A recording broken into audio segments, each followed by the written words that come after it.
Агенцијата за аудио и аудиовизуелни медиумски услуги денес испрати подсетување до радиодифузерите дека резултатите од испитувањата на јавното мислење во врска со референдумот може да се објавуваат најдосна 5 дена пред датумот одреден за гласањето.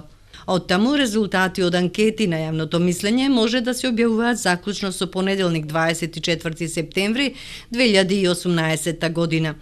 Референдумскиот молк започнува 48 часа пред денот на гласањето, односно на 28 септември 2018 година во петок и завршува со затворањето на гласачките места во 19 часот на 30 септември.